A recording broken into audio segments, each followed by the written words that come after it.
Hello students, मैं Prince Kumar आप सभी को स्वागत करता हूं अपने परिवार यूडी रोजगार में। यह क्लास आप सभी को रीजनिंग का टॉप 20 प्रश्न का सीरीज चलाया जा रहा है, जिसमें से आप सभी को जितने भी प्रश्न देखने को मिलेगा सभी प्रश्न आप सभी के न्यू पैटर्न पर आधारित होगा। यानी वर्तमान समय में आपका एग्जामिनर जो पैटर्न का प्रयोग करके, जो पैटर्न का फॉलो करके आपका प्रश्न पत्र तैयार करता है, तो वही पैटर्न पर आधारित सभी प्रश्न देखने को मिलेगा। यह क्लास आप सभी को प्रैक्टिस के रूप में होने वाला है, जिसमें आप सभी को पता चलेगा और आप सभी का अपना कॉन्फिडेंस और अपना अनुभव पता चलेगा कि हम इन 20 प्रश्नों में कितना प्रश्न सोल्व करते हैं और कितना हमें राइट और कितना रॉन्ग होता है। आप लोग कमेंट में बताना कितना सही कर रहे हो और कितना गलत कर रहे हो, समझ रहे हो। जिससे क्या होगा, प्रैक्टिस लगाने से क्या होता है कि आपका कॉन्फिडेंस हाई लेवल तक पहुंचता है, और जब कॉन्फिडेंस आपके अंदर जग जाएगा तो आप लोग किसी भी विभाग का एग्जाम दोगे तो वहां से फुल बाय फुल मार्क्स प्राप्त करोगे। तो चलो हम शुरू करते हैं। पहला प्रश्न देखो क्या कर रहा है भाई, समझना। यहाँ पे कह रहा है इराक का संबंध दिनार से उसी तरह है जैसे म्यांमार का संबंध से है। यानी देखो यहाँ पे आप लोग को समझना होगा और सोचना होगा कि आखिर इराक का और दिनार से संबंध क्या, यानी रिलेशन क्या है। तो देखो हमारी बातों को समझना, सबसे पहले इराक और दिनार में संबंध बनाओ। तो इराक की मुद्रा की बात करें ना तो वह दिनार होता है इस तरह से, और उसी तरह से सोचना है कि म्यांमार जो है एक देश है और इसका मुद्रा का नाम क्या है भाई, येन है, गलत। लीरा है, गलत। रेंड है, गलत। क्या होगा भाई, तो क्यात होगा। जिस प्रकार इराक का मुद्रा का नाम दिनार है तो उसी प्रकार म्यांमार का मुद्रा का नाम क्या है, तो क्यात है। बोले तो ऑप्शन नंबर 3 है आपका राइट आंसर और बिल्कुल सही आंसर। समझ रहे हो, ऑप्शन नंबर 3 था राइट आंसर। तो चले नेक्स्ट प्रश्नों पे। तो देखो समझना, 2 नंबर का प्रश्न क्या कर रहा है भी, समझो। कर रहा उस विकल्प का चयन कीजिए जो तीसरी संख्या से उसी प्रकार संबंधित है जिस प्रकार दूसरी संख्या पहली से। देखो यहाँ पे संबंध बताना है, और वो भी किसका, तो वो भी संख्या का संबंध बताना है कि जिस प्रकार 12 का संबंध 145 से है ना, तो उसी प्रकार 8 का संबंध यहाँ पे क्या होगा। यहाँ पे हमें ये रिलेशन को समझना पड़ेगा। तो देखो सबसे पहले में यहाँ पे ये बात समझना होगा कि आखिर 12 से 145 बना तो कैसे बना, समझना। अब हमें या तो 12 से 145 लाना है, अगर 145 ना आ रहा है ना तो उसके अगल बगल यानी करीब में पहुंचना होगा। तो देखो अगर हम 12 से 145 लाएंगे तो पहले हम 12 का स्क्वायर करना चाहेंगे, और 12 का स्क्वायर कितना होता है भाई, 144 होता है।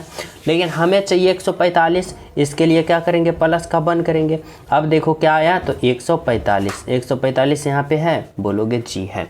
यानी क्या रिलेशन बन रहा है भाई, तो बन रहा है कि पहले जो है ना उसका वर्ग करो, और वर्ग करने के बाद 1 जोड़ दो, और उसके बाद यहाँ पे उसका संबंध आ जाएगा।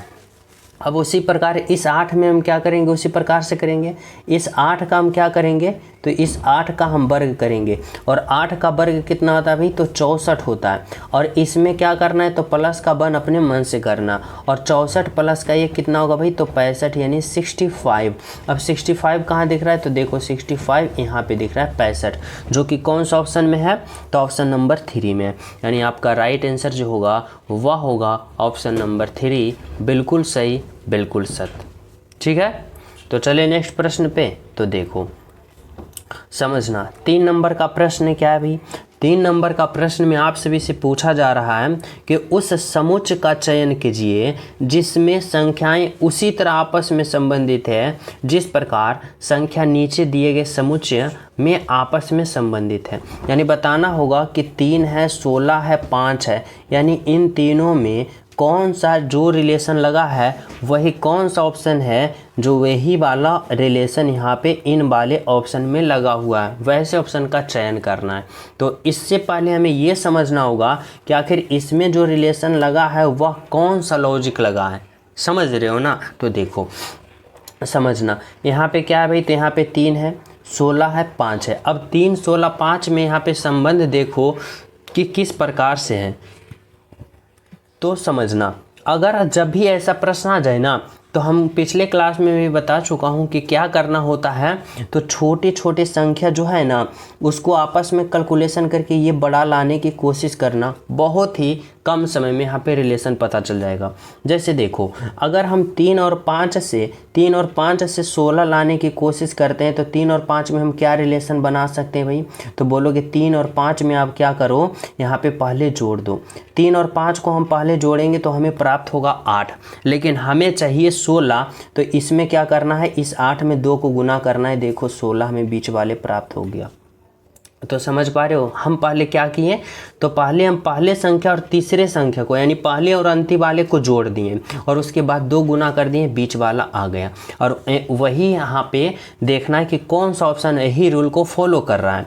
तो ऑप्शन नंबर 1 देखो, अगर हम 9 को और 11 को जोड़ते हैं तो 20 में 2 गुना करेंगे 40, लेकिन 35 है, ये गलत। ऑप्शन नंबर 2 देखो क्या करा भाई, करा 7 और 9 को जोड़ोगे तो 9 और 7 कितना होगा, तो 16, और 16 गुने का 2 करोगे तो 32, देखो बीच वाला आ गया।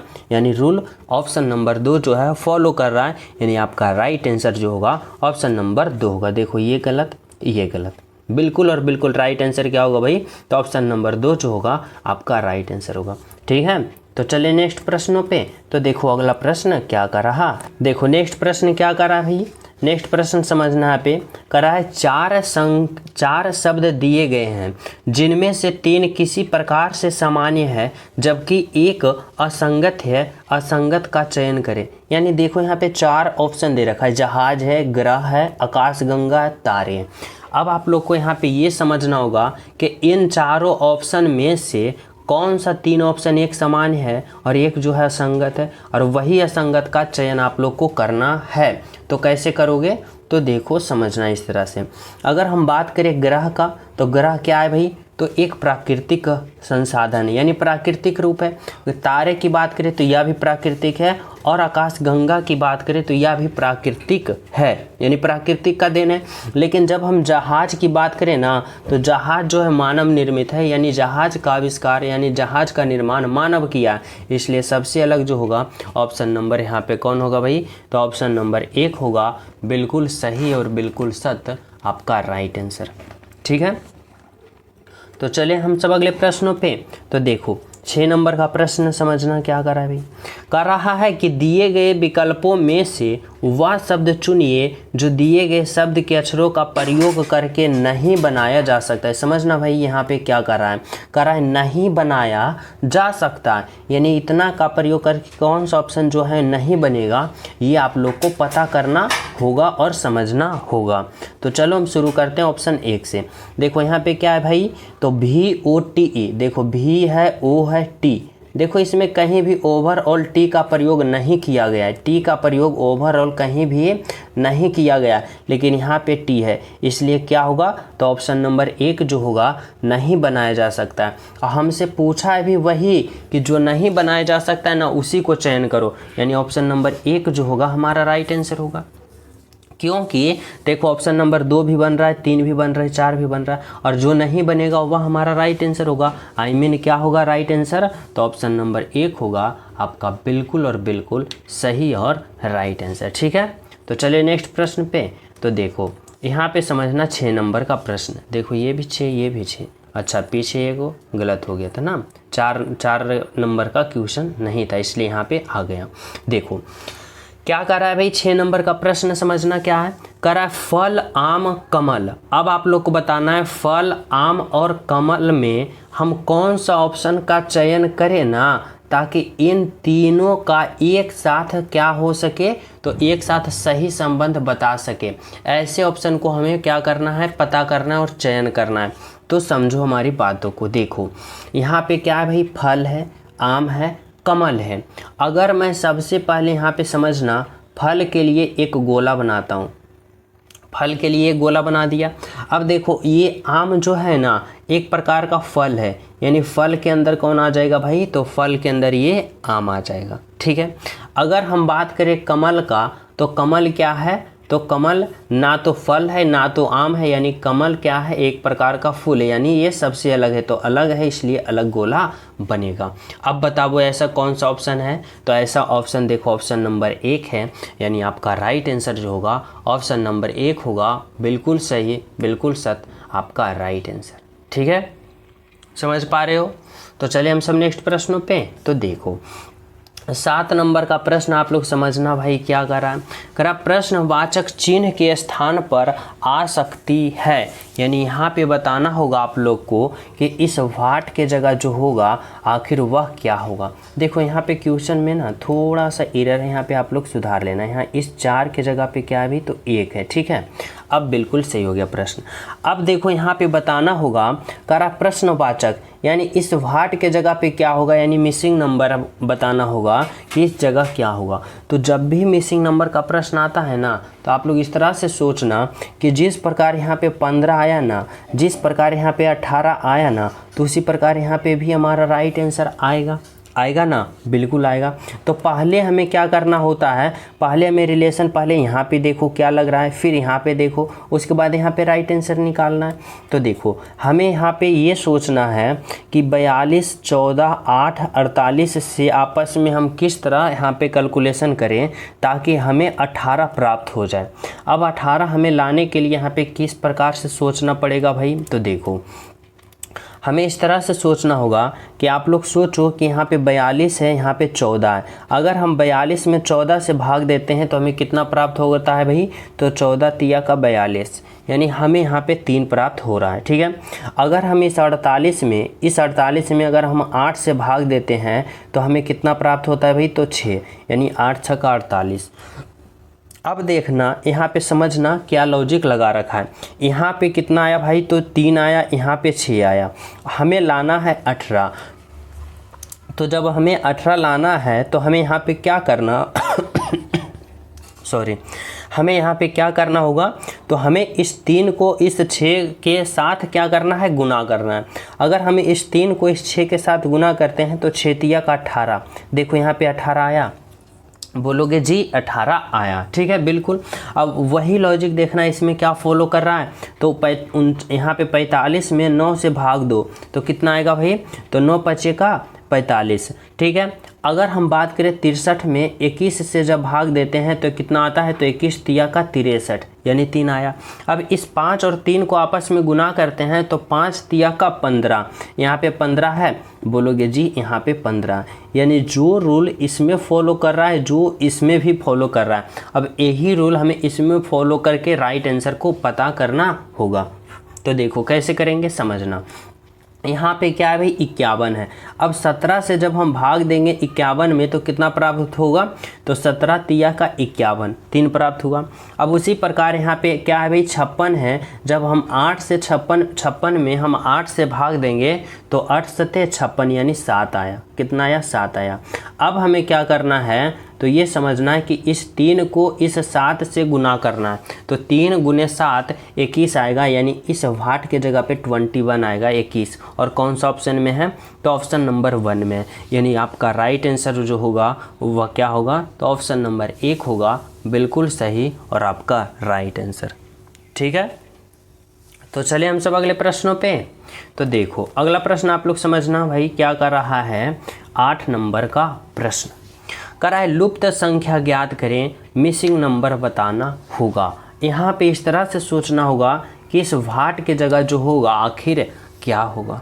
तो देखो सबसे पहले आप लोग यहाँ पे ये रिलेशन बनाना सोचो। सबसे पहले जो प्रश्न है ना उसका लैंग्वेज, उसका आकृति और ये समझने की कोशिश करो।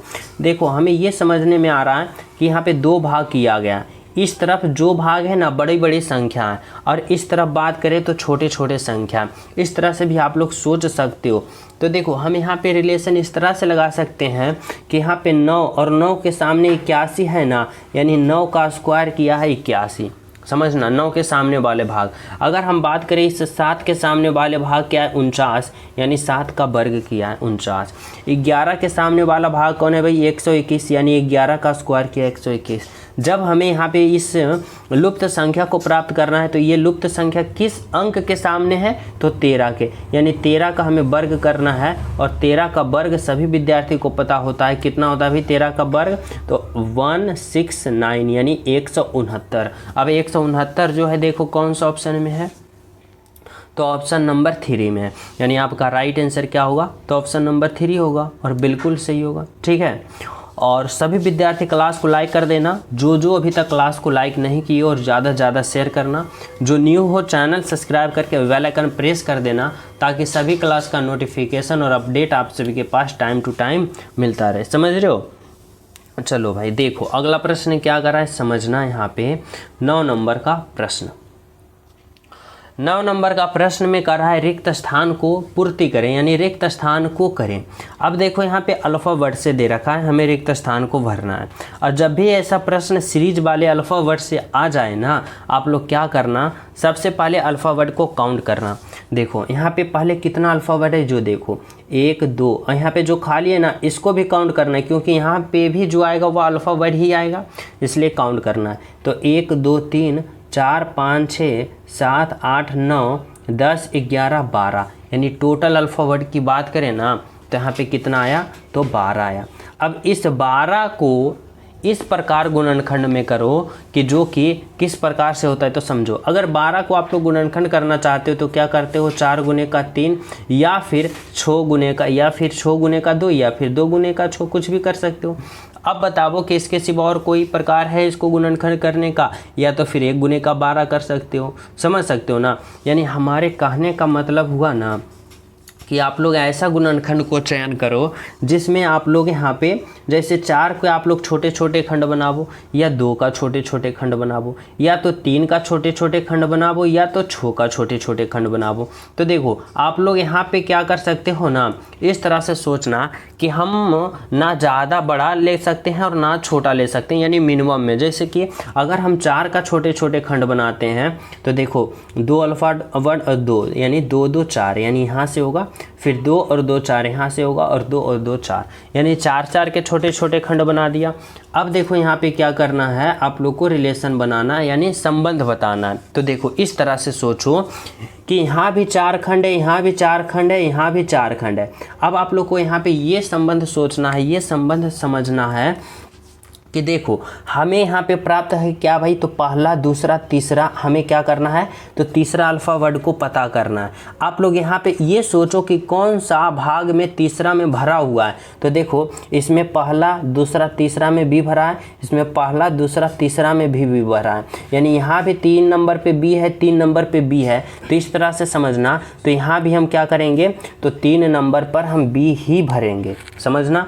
अब देखो इस घर में पूरा फिलअप हो गया BABC, ठीक है। अब देखो यहाँ पे दूसरे पे भरना है, तो दूसरे पे यहाँ भी A है तो यहाँ पे A भरो, और यहाँ पे चौथे पे C है। अब देखो BABC BABC BABC, अब देखो क्या हुआ, तो सभी घर में पूर्ण रूप से फिलअप हो गया ना, बोलोगे बिल्कुल। यानी क्या क्या हम भरे भाई, तो यहाँ पे B भरे, यहाँ पे A, फिर C, फिर C, यानी बताओ BACC कौन सा ऑप्शन में है, तो देखो ऑप्शन नंबर 4 में है, यानी BACC जो आपका राइट आंसर होगा ऑप्शन नंबर 4 होगा, बिल्कुल सही और बिल्कुल सत्य। ठीक है, समझ पा रहे हो? तो चले नेक्स्ट पे देखो 10 नंबर का प्रश्न समझना। यहाँ पे क्या कर रहा है भाई, समझो।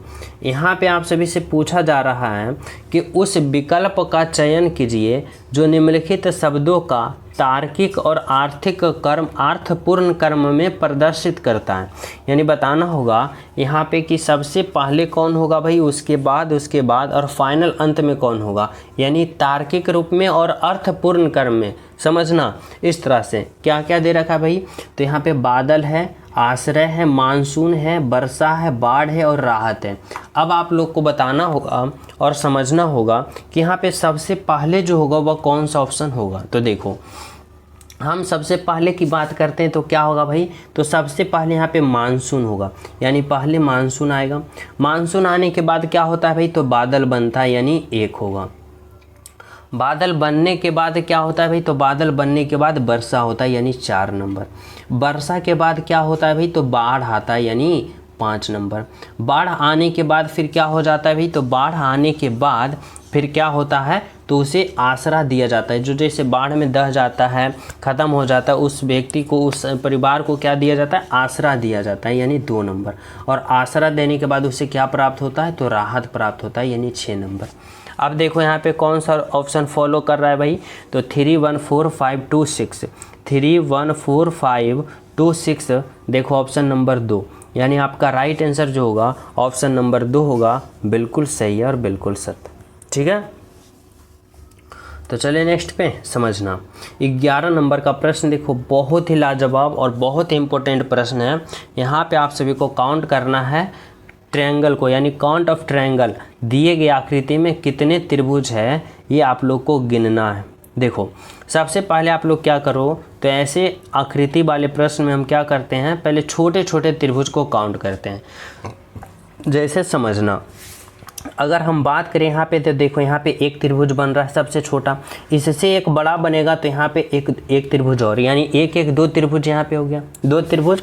और एक कहाँ बन रहा है भाई, तो ये 2 और 1 3 त्रिभुज, 3 और 1 इस तरफ तो 3 1 4, और 1 इस तरफ तो 4 और 1 5 त्रिभुज हो गया। एक ऊपर में बना तो 6 त्रिभुज। और कहीं बन रहा है बोलोगे जी, और है एक बड़ा वाला, तो 6 और 1 कितना होगा भाई, 7 त्रिभुज। यानी इस आकृति में ओवरऑल त्रिभुजों की संख्या जो है वह 7 है, जो कि आपका बिल्कुल और राइट और बिल्कुल सही आंसर है, ऑप्शन नंबर बी। ठीक है, समझ पा रहे हो। तो चलिए नेक्स्ट पे देखो, 12 नंबर का प्रश्न समझना। यह प्रश्न जो है कथन और निष्कर्ष वाले हैं, समझना, बहुत ही लाजवाब है, बहुत ही इम्पोर्टेंट है। क्या कर रहा है भाई, कर रहा है सभी काले सफ़ेद हैं। यहाँ पे समझना, सभी काले सफ़ेद है, यानी जितने भी ब्लैक है ना वह क्या है भाई, तो वाइट है। यानी ब्लैक को हम बी से संबोधित करते हैं, या जितना भी ब्लैक है ना, या जितना भी काला है ना, या जितने भी काला है वह क्या है, तो यह सभी काला क्या है भाई, तो सफ़ेद है। यानी सफ़ेद के अंदर क्या है भाई, तो सफ़ेद के अंदर कौन है, तो सफ़ेद के अंदर काला है, यानी यह ब्लैक है, काला है। ठीक है, समझना। अब क्या कर रहा है कथन नंबर 2 में, समझना। यहाँ पे आप सभी से क्या कर रहा है, देखो यहाँ पे कर रहा है ना कि सभी नीले काले हैं, यानी जितना भी नीला है ना वह काले के अंदर। और काले कहाँ है, तो काले देखो ये वाला गोला किसका है, तो ये वाला गोला काला का है। यानी हमारे कहने का मतलब है ना कि जितना भी नीला है ना इस काले के अंदर, यानी क्या होगा, तो यहाँ पे जितने भी ये नीले हैं, यानी ये जितने भी नीले वाले गोला होगा ना, सभी नीले वाला गोला इस ब्लैक के अंदर होगा, इस काले के अंदर होगा। ठीक है, समझ पा रहे हो, बिल्कुल।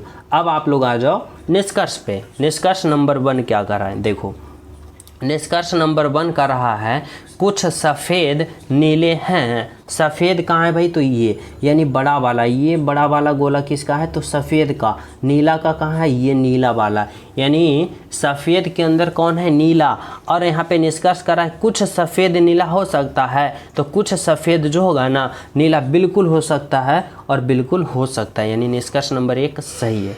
ठीक है, निष्कर्ष नंबर 2 देखो, कह रहा है सभी नीले सफ़ेद हैं। सभी नीले, यहाँ पे देखो सभी नीले ये सफ़ेद के अंदर है, बोलोगे जी इस सफ़ेद के अंदर सभी नीले हैं, यानी निष्कर्ष नंबर 2 भी सही है। यानी क्या होगा, तो दोनों का दोनों ही निष्कर्ष सही है, यानी आपका राइट आंसर ऑप्शन नंबर क्या होगा, तो ऑप्शन नंबर 3 होगा। ठीक है, समझ पा रहे हो।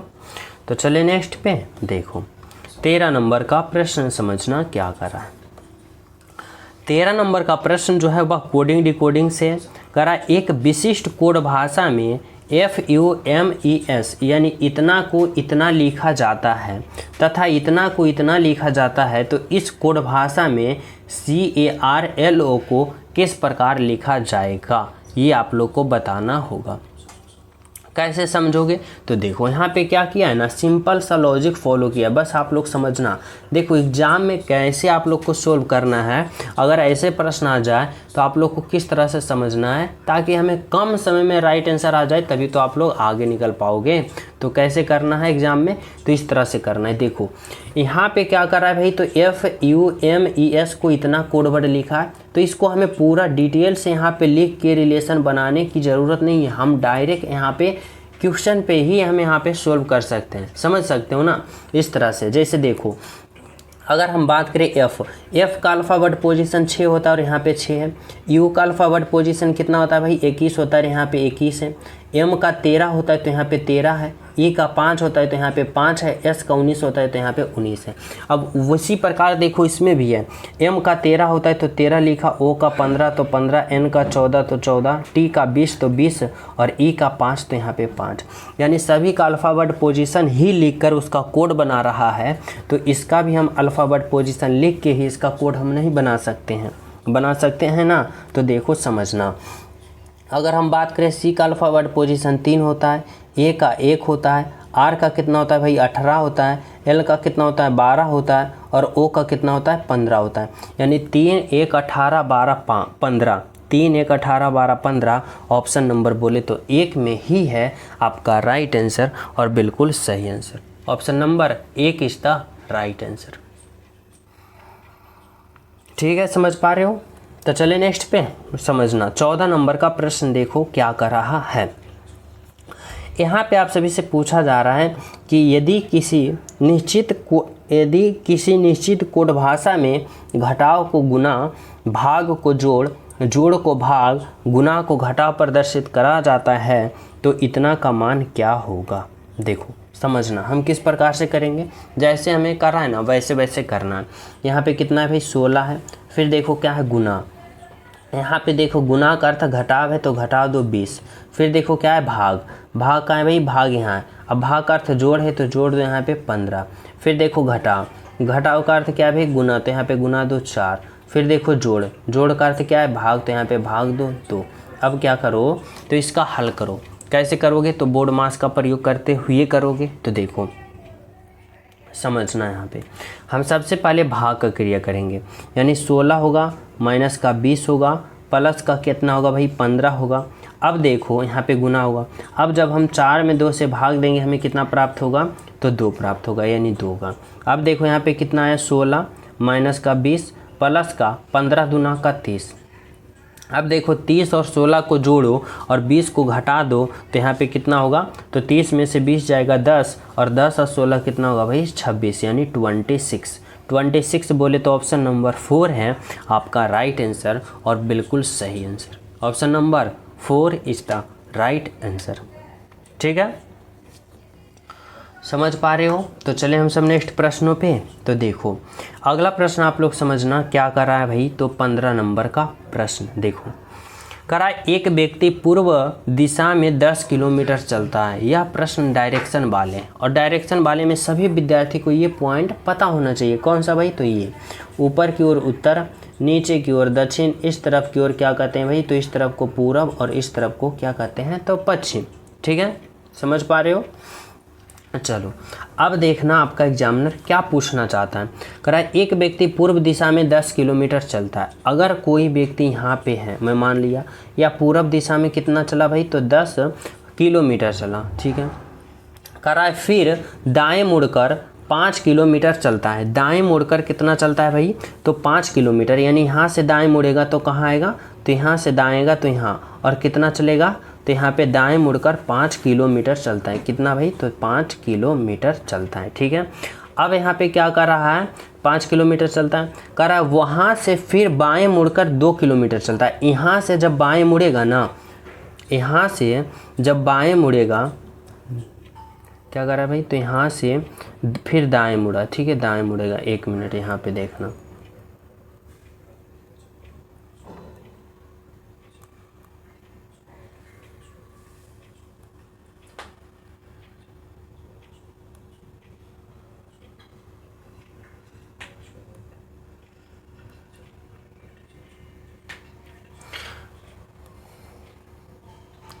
अब देखो हमारा एग्जामिनर हमसे क्या पूछना चाहता है भाई, समझना।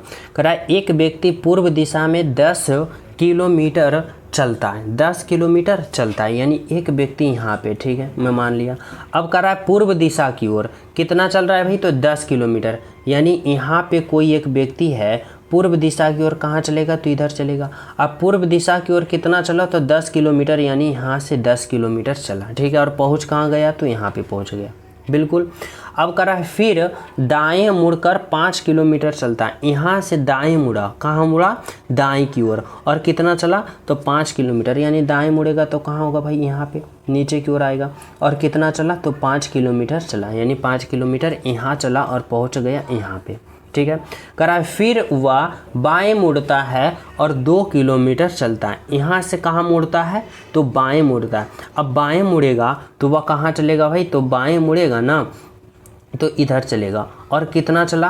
तो यहाँ पे 2 किलोमीटर चला। ठीक है, बिल्कुल। अब देखो आपका एग्जामिनर क्या कहना चाहता है, तो उसकी प्रारंभिक और अंतिम स्थिति, यानी प्रारंभ किया था यहाँ से और अंत कहाँ पे किया? यहाँ पे। यानी प्रारंभिक और अंतिम स्थिति के बीच की न्यूनतम दूरी बताना है। यानी न्यूनतम दूरी क्या होगा? तो देखो इसका न्यूनतम दूरी क्या निकाल सकते हो? अधिकतम। इसका न्यूनतम भी सेम होगा और अधिकतम भी सेम होगा, क्योंकि जब भी आप निकालोगे तो यहाँ से यहाँ पे चलोगे, यहाँ पे चलोगे। ये तरीका होता है न्यूनतम निकालने का। अगर हम बात करें तो यहाँ से देखो, यहाँ से चला 10 और 5 15 और 15 और 2 कितना होगा भाई? तो 17। यानी यहाँ पे क्या होगा? तो यहाँ पे होगा, बोलो तो कौन? ऑप्शन नंबर क्या होगा?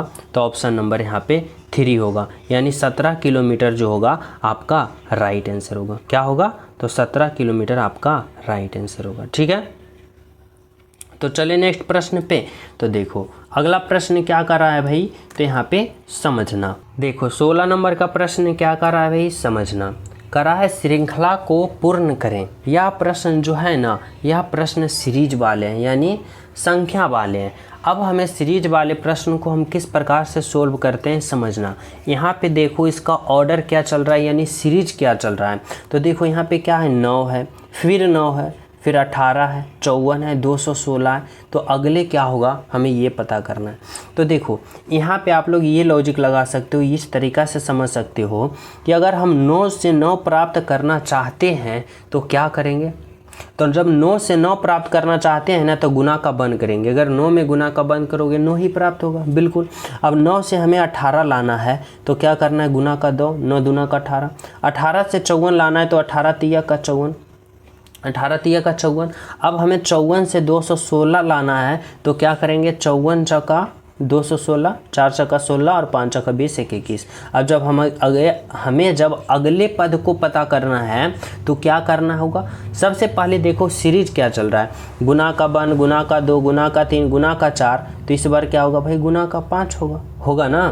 तो जब 216 में गुना का 5 करेंगे तो क्या प्राप्त होगा? तो देखो 6 पचे का 30 का 0, बाकी 3। फिर यहाँ पे 1 पचे 5 और 1 6 और 5 दूना का 10। कितना आया भाई? तो 1060। अब 1060, 6 पचे 30, बाकी 3 और 5 एकम 5 3 8 होगा। ठीक है, और फिर यहाँ पे क्या होगा? 5 दूना का 10, यानी 1080। अब 1080 कौन सा ऑप्शन में है भाई? तो देखो ऑप्शन नंबर 2 में। यानी राइट आंसर आपका क्या यहाँ से निकल के आया? तो 1080 जो कि आपका राइट आंसर होगा, बिल्कुल सही होगा, यानी ऑप्शन नंबर 2 होगा। चले नेक्स्ट पे। देखो 17 नंबर का प्रश्न समझना भाई क्या कर रहा है? दिए गए आरेख में कितने भूरे गुलाबी हैं, यानी कितने ब्राउन जो है वह पिंक है। तो देखो सबसे पहले हम बात करें, यह त्रिभुज जो है क्या भाई? तो त्रिभुज जो है गुलाबी को दर्शाता है। यह जो आयत है यह किसको दर्शाता है? भूरा का। और यह जो वृत्त है यह किसको दर्शाता है? नीला का। अब देखो हमें यहाँ पे ना भूरे और गुलाबी से संबंध बताना है, नीला को हमें नहीं समझना। नीला को यानी वृत्त वाले को हमें अभी इग्नोर करके चलना है। हमें रिलेशन बनाना है भूरे और गुलाबी से। अब करा है कितने भूरे, यानी यह जो है कितने आयत वाले जो है वह गुलाबी में है। तो देखो 7 जो है वह आयत में भी है और त्रिभुज में भी है। 2 जो है आयत में भी है और त्रिभुज में है, यानी 7 और 2 9, यानी राइट आंसर क्या होगा? 9 होगा। यानी कितने भूरे गुलाबी है भाई? तो 9 भूरे जो है वह गुलाबी है, यानी ऑप्शन नंबर 3 आपका राइट आंसर होगा। ठीक है, तो चलिए नेक्स्ट पे। देखो 18 नंबर का प्रश्न समझना क्या करा है भाई? यह ब्लड रिलेशन का प्रश्न है। देखो प्रश्न बहुत ही सिंपल है, बस आप सभी को कंफ्यूज करने का इसमें बहुत सारा प्रयास किया गया, लेकिन आप लोग कंफ्यूज नहीं करना है। बहुत ही सिंपल और लाजवाब प्रश्न है। यह प्रश्न सीजीएल मेंस का पूछा हुआ प्रश्न है, समझना बहुत ही सिंपल है। क्या करा है भाई, करा एक्स बाई की बहन है, यानी एक्स, यह जो एक्स है ना, समझना एक्स जो है वह क्या है भाई, तो एक्स जो है बाई की बहन है। अब बाई की बहन होगी एक्स, तो स्त्रीलिंग होगी, माइनस होगी, ठीक है। अब कह रहा है बाई जो है एम की पुत्री है। यह जो बाई है ना, यह जो बाई है किसकी पुत्री है भाई, तो एम की पुत्री कौन है, बाई। और जब बाई पुत्री होगी तो ये भी स्त्रीलिंग होगी, यानी ये दोनों का दोनों बहन है, यानी दोनों का दोनों माइनस है, ठीक है। यहाँ पे करा एम पी की माँ है, यानी एम जो है ना, यह एम जो है वह क्या है भाई, तो यह एम जो है ना पी की माँ है, यानी जब पी की माँ होगा तो पी यहाँ होगा, और पी की माँ कौन है, एम है, यानी एम माँ है, स्त्रीलिंग यानी माइनस होगी, ठीक है। अब आगे क्या करा पी जो है बाई का भाई है। यह जो पी है ना, यह पी क्या है भाई, तो बाई का भाई है, यानी बाई का भाई कौन है, पी, इसलिए पुल्लिंग होगा, यानी तीनों का तीनों क्या है, तो भाई बहन है, और इसकी माँ एम है। इतना तक सभी विद्यार्थी समझ रहे हो ना। अब देखो क्या कर रहा है, आगे समझना। टी एक्स की माँ का भाई है। देखो टी जो है ना, इस तरह से समझना है। यहाँ पे देखो यह जो टी है ना, यह जो टी है एक्स की माँ। अब एक्स की माँ कौन है, एम, यानी टी जो है ना एक्स की माँ का भाई है, यानी एम का भाई कौन है भाई, तो टी, और एक्स की माँ का भाई टी है, यानी ये पुल्लिंग है, तो प्लस होगा, ठीक है। अब देखो आपका यहाँ पे एग्जामिनर क्या पूछना चाहता है, कह रहा है टी का एम से क्या संबंध है, यानी एम जो है टी को क्या कहेगा, तो एम जो है टी को क्या कहेगी भाई, तो यहाँ पे टी को क्या कहेगी, भाई कहेगी, यानी राइट आंसर क्या होगा, तो ऑप्शन नंबर 4 होगा आपका राइट आंसर। क्या होगा, तो ऑप्शन नंबर 4 होगा, ठीक है, समझ रहे हो। तो चलिए नेक्स्ट पे देखो, समझना 18 नंबर का प्रश्न, 19 नंबर का प्रश्न क्या कर रहा है भाई, तो समझना कर रहा है उस आकृति में से ऐसी आकृति का चयन कीजिए जो कि कागज को काटने के बाद खोलने पर दिखाई देगा, यानी कागज कटिंग एंड फोल्डिंग का प्रश्न है। बताना होगा कि जब इस आकृति को ओपन करोगे इसके बाद तो कौन सा आकृति बनेगा, ये आप लोग को बताना है। तो देखो सबसे पहले बात करें ऑप्शन नंबर 1 तो बनेगा नहीं, क्योंकि ये सादा यहाँ पे वर्ग बना है, इसलिए ये होगा नहीं। अब देखो यहाँ पे समझना, ये इस तरह से बना हुआ है और यहाँ पे इस तरह से ये त्रिभुज का रूप एंगल दे रखा है, इस तरह से समझना, इस तरह से दे रखा है। अब जब इसको आप लोग यहाँ पे इस तरह से है ना, तो इसको खोलोगे इस तरह से खोलोगे, यानी यहाँ पे भी इस तरह का ऐसा शेप आएगा। और जब ये इस तरफ से है तो यहाँ पे कैसे होगा भाई, तो यहाँ पे अगर हम बात करें ना, तो यहाँ पे इस तरह से ऐसे होगा, इस तरह से ऐसे होगा। और जब इसको आप लोग उल्टोगे तो यहाँ पे भी ऐसे बनेगा और यहाँ पे भी ऐसे बनेगा, यानी यहाँ पे भी ऐसे आएगा और यहाँ पे क्या होगा, तो यहाँ पे भी ऐसे होगा। अब ऐसा देखो कौन सा ऑप्शन में, तो ऑप्शन सी कट गया, ऑप्शन ए कट गया और ऑप्शन डी कट गया, बना कौन, तो ऑप्शन नंबर बी बना। यानी आपका राइट आंसर क्या होगा, तो ऑप्शन नंबर बी होगा, जो कि बिल्कुल और बिल्कुल राइट है, ठीक है। तो चले नेक्स्ट पे देखो 20 नंबर का प्रश्न समझना, और यह प्रश्न मैं आप सभी को होमवर्क के रूप में देना चाहता हूं। सभी विद्यार्थी इस प्रश्न का राइट आंसर कमेंट में बताना। महिला वकील बेटे के लिए कौन सा ऑप्शन आप लोग चयन करोगे ताकि इन तीनों का एक साथ सही संबंध बता सके। सभी प्रिय स्टूडेंट इस प्रश्न का राइट आंसर कमेंट में बताना। जो न्यू हो चैनल सब्सक्राइब करके बेल आइकन प्रेस कर देना। क्लास को ज़्यादा से ज़्यादा शेयर करना, लाइक करना। मिलते हैं आप सभी को अगले क्लास में, जब तक सभी को हमारे तरफ से जय हिंद।